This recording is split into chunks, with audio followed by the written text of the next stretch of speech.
Bueno, comenzamos nuevamente un nuevo episodio de Metiendo Manubrio.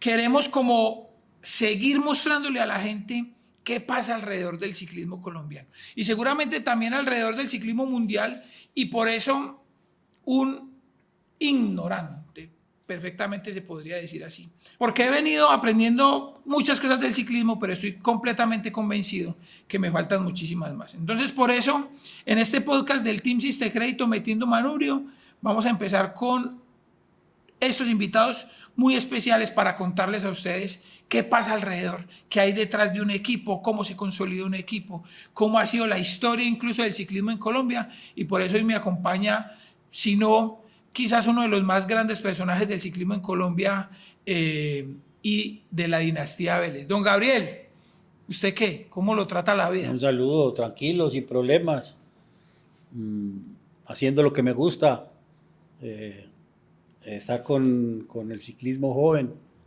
y desarrollando un gran equipo como lo tenemos hoy al Team Siste Crédito.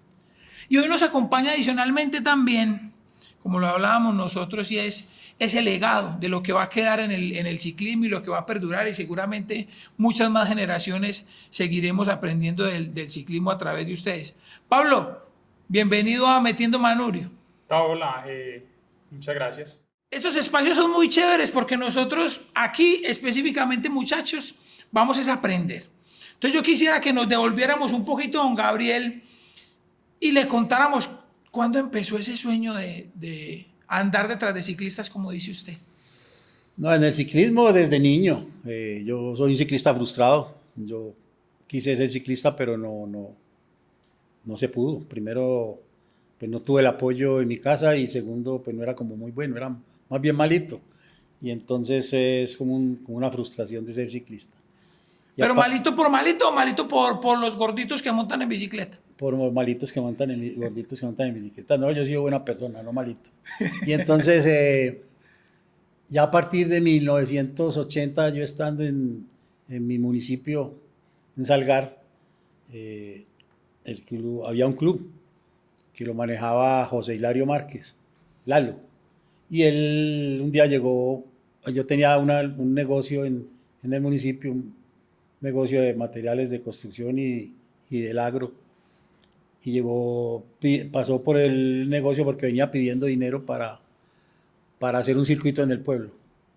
Y desde ese día me tiene aquí 44 años después. Él después de los 2 trofeos o del circuito pasó pidiendo plata para alquilar un carro para ir a la Vuelta Clásica del Suroeste, que en esa época eran muy, muy buenas.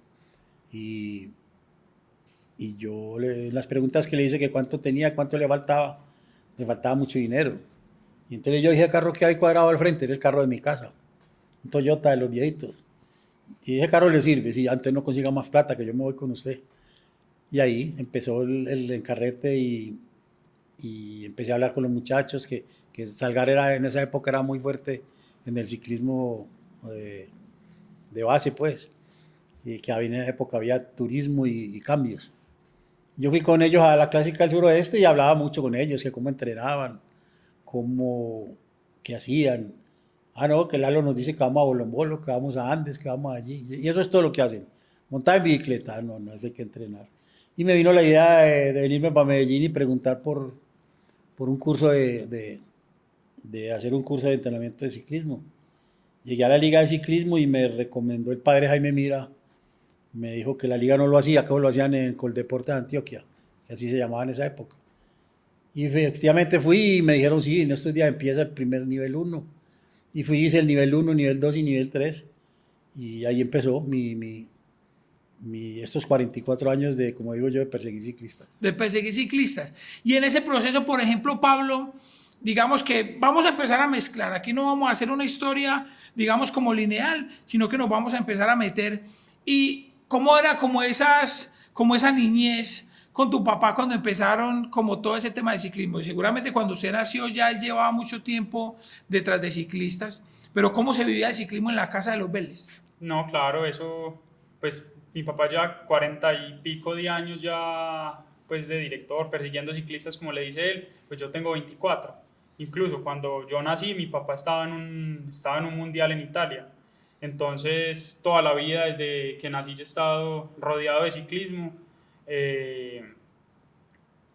Pues mucha ausencia en la infancia, pues porque esto es una labor, esto es un trabajo que demanda estar mucho por fuera.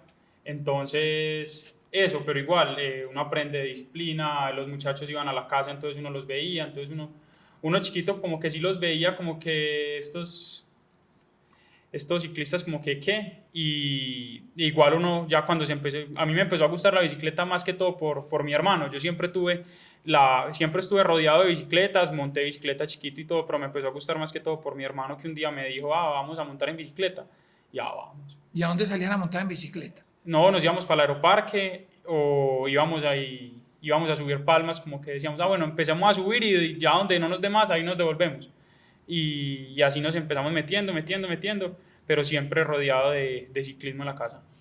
Oiga, don Gabriel, y entonces después de ese primer carro, empezaron a andar, usted se vino a estudiar, estuvo estudiando ahí, ¿y cuál fue como ya esa primera, digamos, pues lo primero fue empezar a apoyar el ciclismo con el negocio que usted nos contó que tenía, pero cuál fue como ya verdaderamente esa experiencia que usted dijo, a partir de hoy me levanto a trabajar específicamente por el ciclismo?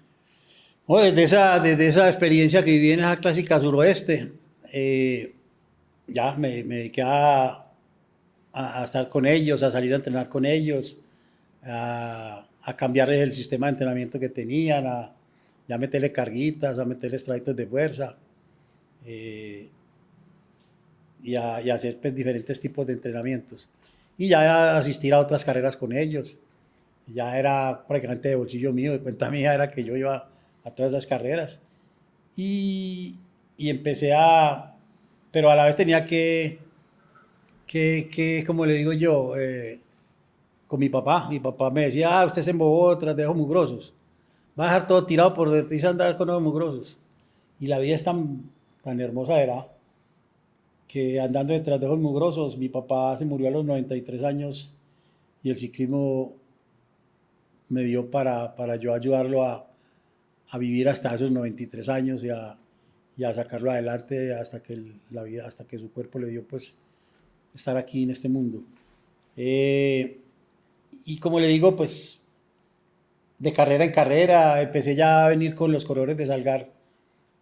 En esa época, en los 80 y pico, había un club, el Carmen de Viboral, que era lo más grande que había en Antioquia, que lo manejaba don Alberto Jiménez, y yo con los salgareños me venía y le peleaba las carreras. Imagínense que yo salía un domingo, en esa época se hacían chequeos todos los domingos, y yo me venía un domingo a las 4 de la mañana de Salgar con los 4 o 5 muchachos, ahí en ese carrito, y nos veníamos a correr los chequeos aquí al Oriente o a Medellín, donde fuera, y nosotros se los disputábamos.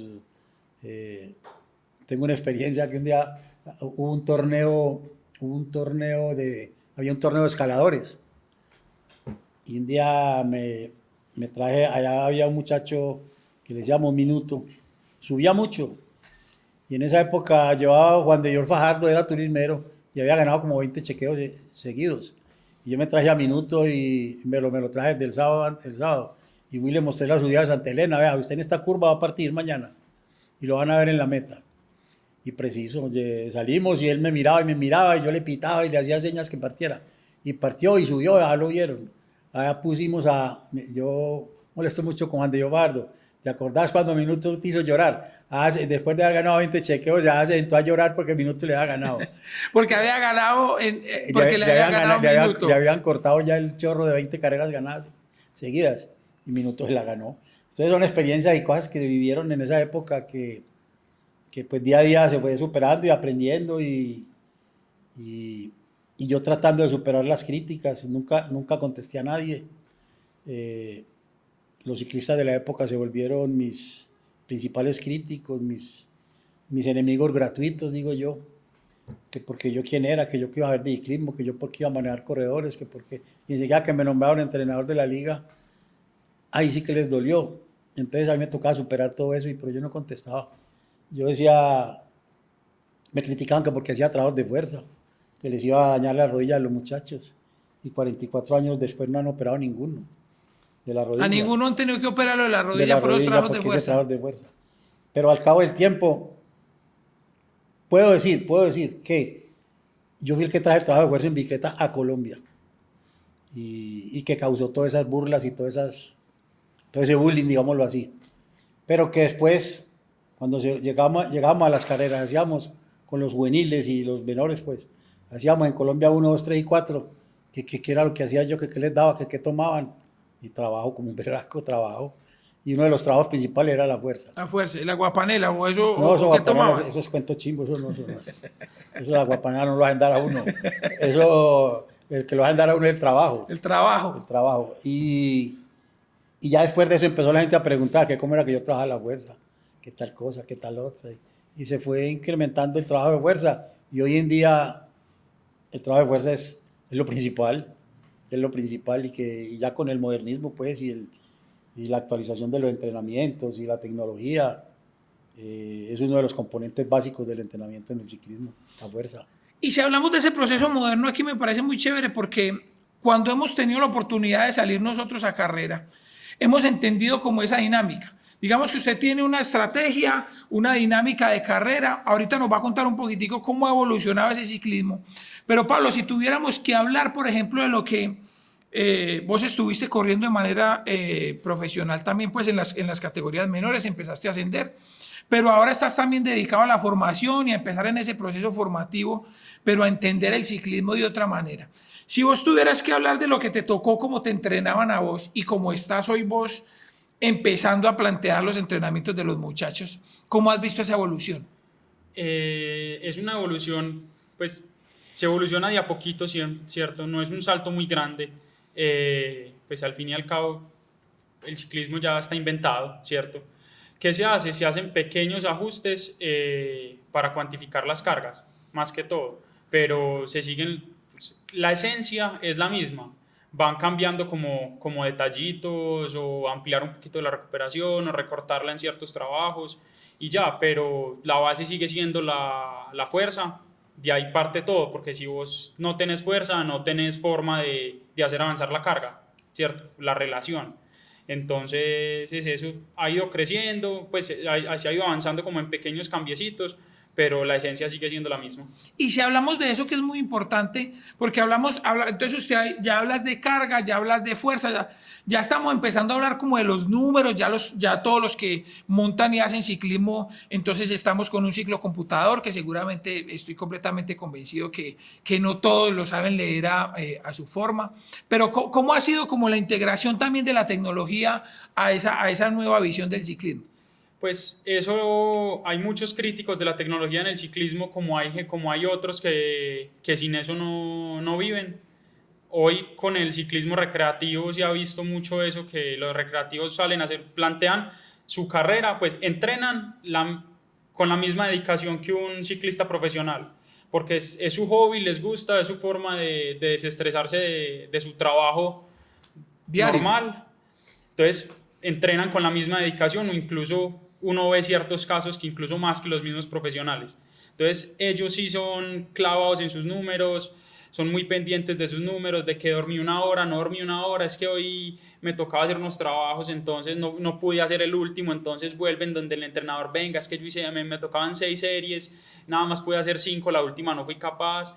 Pero entonces es muy mental, entonces también porque hay mucho crítico, porque critican mucho se pierde la esencia del ciclismo de si yo tengo fuerzas, ataco y miro a ver qué hago, ¿cierto? Mientras que ya con los números las carreras van muy medidas, todo ya está muy medido y se decide por un 1 o un 2% de falencia de los corredores en un periodo de tiempo de 4 o 5 minutos, que es donde se definen las carreras, en los últimos 3-4 kilómetros están definiendo las etapas, pero si uno ve como historial por ejemplo, es uno que ve y le gusta analizar el Tour y las vueltas grandes en Europa, para uno tratar de entender cómo corren, cómo poder aplicar cosas que utilizan ellos, métodos de entrenamiento, formas de correr a nuestro ciclismo, y es que todo el mundo va muy parejo, y las diferencias se hacen en momentos muy críticos de la carrera, donde ser un 1% mejor que el otro es donde se hace la diferencia, porque ya uno no ve carreras donde haya, pues si sacamos a Pogačar de la ecuación, porque es que es uno en un millón, las carreras se definen es por segundos, ya no hay esas grandes brechas de 20, 30 minutos que se veían en los 80, 90 o hazañas es que atacaban de salida y los veían en la meta. Oiga, Pablo, entonces uno lo escucha a usted, hermano, con todo este tema de la tecnología que realmente uno es más desde la goma. Y le pregunto a don Gabriel si realmente entonces se perdió la magia de uno poder mirar hacia atrás y decir que mucha gente puede que lo diga.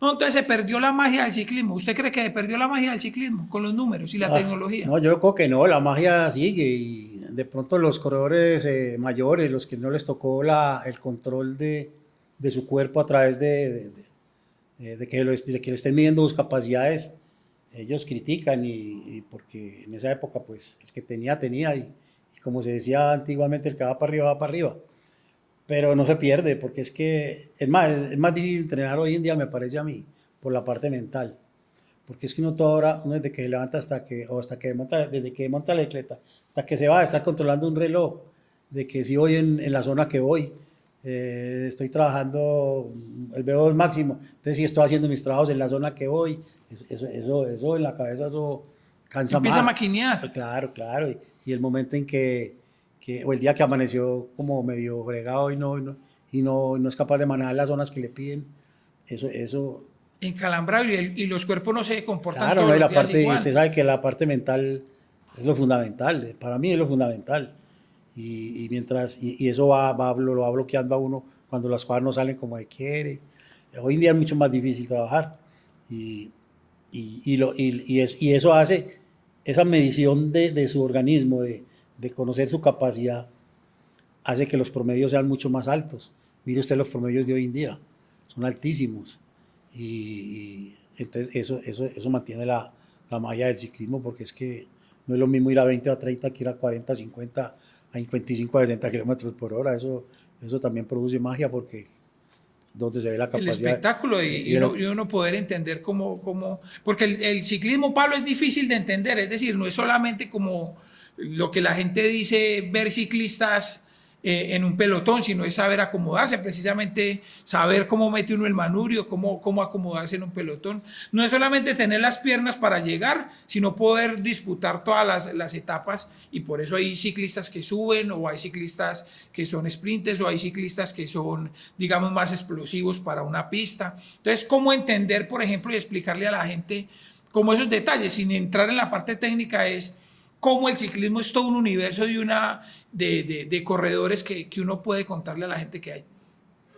No, pues hay corredores hay de muchos tipos y en las carreras no necesariamente gana el más fuerte, porque si uno se basa, volvemos a los números, si uno se basa en números y uno se basa en los umbrales de los corredores, no necesariamente y casi nunca gana el más fuerte. Gana el más inteligente, el que sabe ubicar mejor, el más eficiente, el que sabe estrategia de equipo, el que sabe cuándo gastar, cuándo no gastar, el que tiene un equipo a su servicio que lo hace todo para que ese corredor ahorre más y no tenga que hacer gastos innecesarios. Eso también es fundamental. Que yo puedo ser el mejor corredor del mundo, pero si no tengo un equipo que me respalde, no, pues me va a ser más difícil lograr el objetivo, que es ganar. Y si hacemos esa historia, don Gabriel, del ciclismo en Colombia, para que volvamos y nos metamos en esta mezcolancia, usted nos contaba cómo eran esos candeleos, esos leñeros que se daban en esas clásicas. Cuéntenos un poquito así rápidamente cómo fueron las primeras carreras. Esa clásica era una belleza, es que en esa época se hacía, como le mencionaba, la clásica del suroeste, la del oriente, la de Urabá, la del Bajo Cauca, no me acuerdo de la otra, eran 5, nordeste de pronto eran cinco clásicas que las hacían a través del año, y era con corredores de los pueblos, y ahí salieron muchos corredores muy buenos. Ahí salió, en las clásicas salió Carlos Mario Aramillo, salió Urán, Heriberto Urán, salió Heriberto sí. Heriberto Urán, salió el de San Vicente, bueno, no tengo memoria. Salió mucho corredor en esa época y eran clásicas muy disputadas. todo eso era destapado, eran carreras muy, muy buenas, un ciclismo diferente, porque no es lo mismo andar en destapado que en pavimento, pero salió mucho corredor bueno en esa época y se daban espectáculos muy, muy, muy bonitos. Pero de eso se trata también, de ir evolucionando el ciclismo, porque así empezó el automovilismo, así empezó el fútbol, es decir, todo ha tenido que evolucionar para poder llegar hasta donde estamos hoy. Y entonces, si usted se tuviera que devolver y tuviera que empezar a decir, bueno, vamos a empezar como con esa parte humana, ya no del DT, sino de don Gabriel, y empezar a entender cómo es ese proceso de los sueños de los muchachos. Porque listo, uno dice, bueno, de cuenta mía, entonces empezamos a rodar, pero pasa un momento en el que uno deja de lado ya la parte técnica del ciclista y empieza uno a mirar como esa parte humana y digamos que si hay algo bonito que hemos tenido aquí nosotros y que usted ha construido durante toda su historia también, ha sido llevar más allá del sueño de esos corredores.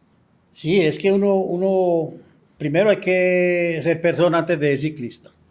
Entonces uno tiene que inculcar mucho es eso, que sean personas, que sean muy familiares, que siempre que si se metieron al ciclismo tienen que estar mirando el futuro, soñar con llegar algún día a tal parte, o específicamente llegar a Europa, que eso, con eso sueñan ellos desde que montan a una bicicleta, pero para cumplir esos sueños hay que pasar por muchas cosas buenas, por muchas cosas malucas, por percances, porque el ciclismo tiene de todo. Entonces hay que saber superar eso. Entonces hay que inculcarles mucho es la fuerza mental. Hay que ser muy, muy, muy fuerte mentalmente para poder superar todo esto, porque esto sí, yo digo, es de pura fuerza mental. Porque lastimosamente no todos pueden llegar, es decir, como todo en la vida es un camino. Y Pablo, por ejemplo, que ha estado también, ha estado aquí, ha tenido la oportunidad de estar en Europa también estudiando todo este tema. ¿Cómo has visto como la evolución también mental de los muchachos hoy, que tenés un rol fundamental dentro del equipo y es guiar esas nuevas generaciones de los juveniles, de los prejuveniles? ¿Cómo vas viendo vos ya mentalmente esos nuevos corredores?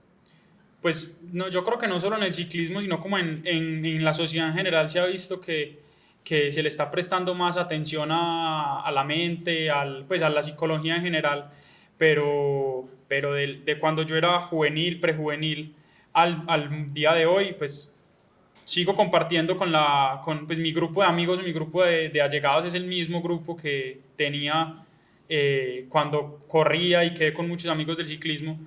Entonces, lo que uno conversa, lo que uno habla, y uno ver también esos juveniles, hoy yo que trabajo directamente con juveniles y los prejuveniles, las conversaciones no cambian mucho, pero mentalmente uno los ve más ¿Juiciosos o qué? Más enfocados. como más enfocados, ¿cierto? No son como muy pendientes de lo externo, sino, bueno, yo quiero hacer las cosas bien, yo quiero llegar lejos, se ve que tienen disciplina y así. También una cosa que a nosotros nos favorece ya dentro del equipo es el rol del psicólogo. No es lo mismo nosotros que estábamos en un equipo apenas iniciando, que era el primer año del equipo, primer año, segundo año, a un equipo ya hoy con mucho más desarrollo, mucho más personal, que siempre está al servicio de los ciclistas. Entonces eso también les ayuda mucho, porque uno en momentos de duda, en momentos de como uno sin tener la certeza de qué va a ser el futuro, o si me fue bien en esta carrera, no me fue bien, como todas esas dudas, porque un ciclista de esa edad no solo piensa en montar en bicicleta, sino también en ayudar en la casa, en que me vaya bien en el colegio, o sea, tiene muchas más responsabilidades que un ciclista de élite, que ya su labor 100% o el 100% de su vida está enfocada en el ciclismo. Me parece que antes es un poco más complejo para esas categorías, porque están pensando en muchas cosas a la vez, porque pues la realidad del país es que la mayoría de las familias no son económicamente beneficiadas, estables. Entonces a muchos de los pelados de 15, 16 años le están diciendo, bueno, usted ya va a terminar de estudiar, usted ya está en 10º o en 11, pero bueno, ¿cuándo va a empezar a aportar en la casa? Bueno, está bien, usted está montando en bicicleta, monta en bicicleta, pero y no va a trabajar. Entonces, no han terminado de estudiar y ya están pensando en trabajar, pero quieren seguir con la bicicleta, pero en la casa les dicen que es que tienen que aportar. Entonces ya son muchos factores mentales que los llegan a colapsar en la bicicleta, porque entonces su enfoque está afuera, entonces no se pueden dedicar al 100%, que es la gran mayoría, porque hay muchos muy buenos. No, porque los que son muy buenos y hacen la gran diferencia, pues son pocos, son 5 o 6 corredores y mucho. Pero vemos lotes de 200, 300 corredores incluso, porque las carreras ponen un límite de corredores, si no, en categorías juveniles y prejuveniles veríamos 250, 300 corredores iniciando una carrera. Don Gabriel, entonces, estudiando, digamos, o observando todos estos chicos que están hoy, hombres y mujeres, niños y niñas que quieren una oportunidad, digamos, porque han visto también de alguna manera su desarrollo personal y profesional en el deporte, uno poder contar con una empresa. Ahora sí, devuélvase un poquitico, puede ser rápido, y me cuenta cómo empezó esa carrera. Entonces usted estuvo por allá en el Orgullo, luego estuvo en otro, y cómo llegamos hasta el día de hoy de poder tener un patrocinador que digamos que nos apoya a cumplir los sueños de estos jóvenes. Sí, eso es el correr del tiempo, fue el que nos trajo aquí. Y como le decía, empecé en Salgar, pasamos ya a manejar todo el ciclismo del suroeste de Antioquia, en el Club Sisa con don Alberto Rodríguez. Luego llegué a manejar el Orgullo Paisa en la base, después manejé todo. Y a partir del 2017, que trabajé, yo me retiré en el 17 del Orgullo Paisa y trabajé en el Team Medellín cuando se inició. Al final habíamos montado en el transcurso del año un programa de formación, pero resulta que por los problemas políticos eso se paró. Entonces ya nos quedamos con el programa así. Y entonces yo me puse a venderlo. Un programa de formación juvenil para ciclistas. Dentro del Team Medellín. Sí. Pero eso se quedó montado, se quedó hecho ya con los corredores conseguidos y todo. Y entonces ya ahí nos fuimos a empresas como a Vinal, al municipio del Carmen de Viboral, y a HA Con esa tradición ciclística que ha tenido el Carmen. Claro, y a HA Bicicletas, que era el que ya nos había dicho que nos proporcionaba las bicicletas para el programa. Se les contó que se acabó, pero nos apoyaron y empezamos el programa en el año 2018. En el 18 lo empezamos. Y ya pasaron 2 años y hacía falta para poder desarrollar el año 2021, me parece que fue, el 21. Y tuve la oportunidad de llegar donde don Álvaro Villegas, Asiste Crédito, a presentarle el proyecto y le gustó mucho por su filosofía de vida, porque era trabajo con la base, trabajo con jovencitos, con hombres y mujeres, ayudarle a muchachitos que estaban sin patrocinio, que no tenían nada. Entonces este programa lo estaba apoyando y don Álvaro se enamoró del programa y empezó como un copatrocinador. A los 2 años ya se metió de lleno, ya quiso ser la cabeza del patrocinio. No se pudo con la fusión que teníamos y se montó el equipo solo de Asiste Crédito y que hasta hoy tenemos un gran apoyo de don Álvaro, de su empresa. Y afortunadamente por el tipo de persona que es él, que es un enamorado de ayudarle a los jóvenes, ayudarle a salir adelante, a que si lo pueden lograr ser grandes personas para la sociedad dentro del deporte, muy bueno. Y si no, que se preparen y se formen para la vida. Y tenemos ese gran apoyo de Asiste Crédito. Hoy es muy importante poder contar con empresas que le crean al deporte. Realmente entendemos, como lo decía Pablo ahora, que la situación del país, digamos que se quisiera hacer mucho, pero es muy difícil. Y si ustedes tuvieran que escoger un corredor, don Gabriel, su corredor, uno del mundo mundial, del universo, ¿cuál es el mejor corredor para usted, don Gabriel? No, hoy lo muestra, eso es indiscutible, Pogačar. Pogačar. Es el corredor que uno no alcanza como a dimensionar o a entender las cosas que él hace. Un corredor que escapa a 100 kilómetros y se mantiene a 1.30 y le gana 4 o 5 poderosos atrás persiguiendo. Eso a mi cabeza no cabe. Yo eso no lo entiendo. Yo no lo entiendo. Y así hay mucho corredor muy, muy, muy bueno en el mundo.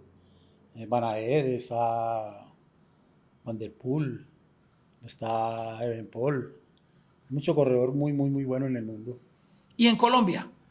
Los que están corriendo en Colombia, para mí hay un corredorazo que es como persona, como corredor, como profesional, se llama Wilson Peña. Y además estaba con corredores muy buenos como Rodrigo Contreras. eh, Hay varios corredores que son muy, muy, muy buenos. Pablo, ¿y los suyos? No, los míos de afuera, pues igualmente Pogacar, como que uno en las carreras como que, pues que nadie puede con él. Y yo desde el lado de que monto en bicicleta entiendo los números, también cuando monto en bicicleta monto con potenciómetro, pues uno no puede comparar, pero uno sí, pues la sensación de, bueno, yo póngale que entrene lo mismo que él, haga lo mismo que él, pero es que fisiológicamente él debe tener algo excepcional, por incluso entrevistas y ya, en un tiempo, hace unos años, ese tema de los vatios, como entre ciclistas era muy reservado, era yo no te cuento mis vatios, son míos y de nadie más, lo sé yo, lo sabe mi entrenador y el director del equipo y listo. Pero ya Pogacar desde hace, creo que desde el año pasado, incluso hasta hace 2 años, dijo, yo voy a tantos vatios, ¿cierto? Dio el número exacto. ¿Por qué? Porque nos dio a entender, o le dio a entender a la gente, yo puedo saber a cuántos vatios vas vos, o puedo saber que vos podés mantener 400 vatios por 1 hora, pero que yo lo sepa es diferente a que yo lo pueda replicar, ¿cierto? Porque es que replicar los vatios Sí, una que cosa es ponen hacerlo y son- otra cosa es poderlo muy hacer difícil, también. Yo lo sí. puedo saber y poderlo hacer. Y en cuestiones de carisma, yo también yo realmente, a diferencia de ustedes, poco sé de números. Sin embargo, siento que a cuestión de carisma, para mí también es del mejor del mundo, sin necesidad de ser sobrado. Siento que tiene una actitud chévere frente a las carreras, sobre todo porque se las disfruta, porque tiene esa chispa y esa explosión como para mover una carrera, para ponerle picante, para ponerle... Mientras que los demás, pues a mi modo de ver, yo soy más como que me conecta con la actitud. Y a Mira, y Colombia, sabes qué, podemos, volviendo al tema de que el ciclismo se volvió aburrido, pues Pogacar va con números todos los días de su vida, pero él nunca hace un ciclismo aburrido. Él está en las etapas, en un tour, en una etapa plana, en una etapa que uno dice, esta etapa llega a embalar o no hay como mayor revuelo en la general. Él dice, no, yo voy a crear la oportunidad hoy. la muevo. Entonces, él es un corredor que mueve las carreras por lo mismo, porque es que los vatios están y si uno tiene los vatios, pues uno se puede dar el lujo de hacer eso. Eso fue igual en la misma época de hace 10, 15 años. Los corredores llevan con potenciómetro, corrían más a sensaciones, pero es lo mismo él sí tiene unas muy buenas sensaciones, tiene unos muy buenos números y si uno sabe que es muy difícil que alguien más lo replique, es aprovechar. Y mucha gente lo critica y dice es que ¿por qué gana tanto? Pero es que al fin y al cabo es su trabajo. Como todas las personas en el mundo tienen su trabajo y les pagan por hacer su trabajo bien, ¿cuál es el trabajo bien de un ciclista? Ganar. Y si no gana, pues quedar adelante, figurar o aportar en el equipo. Pero si es un corredor ganador, Cada uno tiene su tarea, porque hace su tarea. muchas veces la gente no entiende y es que cada corredor dentro de un pelotón tiene su tarea y la tarea de todos no es ganar, ¿cierto? Y por eso se entiende así. Don Gabriel, un consejo para Pablo, un consejo generacional que usted diga con todos estos años vividos en el ciclismo y el que viene en ese proceso ya de tener sus propios equipos en formación y que está también empezando en todo este proceso tecnológico, ¿cuál sería como ese consejo generacional? No, un consejo importante es que siempre haya mucha comunicación con el deportista. La clave en la preparación está en la comunicación, en que el deportista cuente qué está sintiendo, cómo lo está sintiendo. Hoy me dolió, no me dolió, lo aproveché, no lo aproveché, me cayó bien, me cayó mal. Y uno como entrenador o como preparador pueda corregir cosas a su momento, porque uno planifica para que se cumpla el 100%, pero eso es casi que imposible. Hay cosas que afectan el cumplir ese porcentaje, pero tiene que haber esa comunicación, es fundamental. Si no hay comunicación, no, eso es mandar un plan y olvidarse uno de lo que está pasando, no me parece que sea lo más, pues sea lo ideal. Lo ideal es ese comunicación permanente con el deportista. Pablo, y entonces para que vamos cerrando, ya escuchó el consejo de su papá, el tema de la comunicación, el tema de estar siempre conectado con el ciclismo, el tema de no dejar la tecnología de lado. Ahora, ¿cuál sería como ese aporte que vos llegás, como ese refresco que le vas a traer al equipo y a estas nuevas generaciones que están creciendo en el ciclismo? Pues yo creo que nuevos conocimientos, pues mi papá tiene toda la experiencia y conocimientos pues de cuando él estudió, pero como hablamos todo ha ido avanzando, hay nuevas teorías, nuevas formas de entrenar, nuevas aplicaciones que se pueden usar. Entonces yo creo que ese es como el punto. Y otro como agregado de valor que yo creo que le puedo aportar al equipo es la visión de una persona que fue corredor, que intentó ser corredor en su época, que montó en bicicleta. Entonces creo que esa sensación de que yo siento lo que siente el ciclista, ¿cierto? Y eso en un punto también es muy importante porque desde la parte mental, pues ellos a sus vatios y yo a mis vatios, pero en un punto el sentimiento es el mismo. Yo creo que el poder entender o sentir esa empatía con el corredor de cuando se siente mal, de poder aconsejarlo desde ese punto es un entrenamiento más, si te sentiste hoy mal, mañana va a ser mejor, descansar, recupera, come bien. Y poder tener esa guiarlo empatía desde esa de que entendés exactamente qué es lo que está pasando porque lo vivís a diario también en tus entrenamientos, Sí. pues, ¿cierto? Y aquí es muy importante también, don Gabriel, ¿cuál sería como ese consejo final entonces para los muchachos, para los niños, para las niñas que están hoy buscando una oportunidad en el ciclismo profesional? Hoy sí vamos a hablar específicamente de cuál es ese consejo que necesitamos que todos los niños y niñas de Colombia tengan que quieran hacer parte del Team Siste Crédito primero, pues puede ser aquí en este equipo o puede ser en el deporte nacional. Un punto, lo que hablábamos de la fuerza mental. Un consejo es que hay que trabajar mucho eso. Hay corredores que cuando uno los habla del psicólogo le dicen a uno que es que yo no estoy loco, cuando es un concepto pues completamente errado. Yo en mis argumentos digo que es más importante en un deportista, sobre todo en el ciclismo, por lo complicado que es el ciclismo, es la fuerza mental. O sea, es más importante la preparación que le da el psicólogo a su cabeza que lo que le da el entrenador. Porque es que, volviendo a la antigüedad, vamos a la radionovela de Calimán. Calimán. A ustedes no les tocó porque están muy jóvenes, a los viejos sí. Calimán le decía al pequeño Solín, le decía, cuando estaban en un momento muy complicado, le decía, amigo Solín, tranquilidad y paciencia. El que domina la mente lo domina todo. Y eso hay que traerlo ahora. Entonces hay que darles consejos, es que se formen, trabajen mucho la cabeza. Si usted mira a los grandes campeones del mundo, y si pudiera hablar con ellos, son fuertes, pero demasiado fuertes mentalmente. Y llevémoslo a uno aquí de Colombia. Lo que ha superado Egan Bernal es pues que es el campeón de la fuerza mental. Eso es pura fuerza mental. Entonces el niño tiene que ir trabajando desde ya y no sacarle el cuerpo a ese trabajo, porque es fundamental el trabajo de fuerza mental. Pablo, y para finalizar también, ¿cuál sería como esa recomendación? Es decir, esa es la visión, pero a todos estos corredores, incluso a los mismos amateurs, más allá de que se disfruten, el mío, yo les voy a dar el mío primero. Si usted monta en bicicleta, disfrúteselo, a como le guste, pero ¿cuál sería el consejo tuyo? Que estén tranquilos, como dice mi papá, tranquilos pero no relajados, porque si uno sabe que ha hecho las cosas, todo parte de hacer las cosas bien, ¿cierto? Porque lo digo como punto personal, a mí el factor que me hizo alejarme como del ciclismo profesional montando en bicicleta pues fue la cabeza. Yo no era de los corredores fuertes mentalmente y eso lo aprendí ya viejo, después de retirado, pues viejo entre comillas, pues ya después de retirado del ciclismo profesional, ya como ciclista recreativo, que uno tiene que estar tranquilo. Si uno hizo las cosas bien, se preparó bien, hizo todo su proceso bien, a uno le va a ir bien, ¿cierto?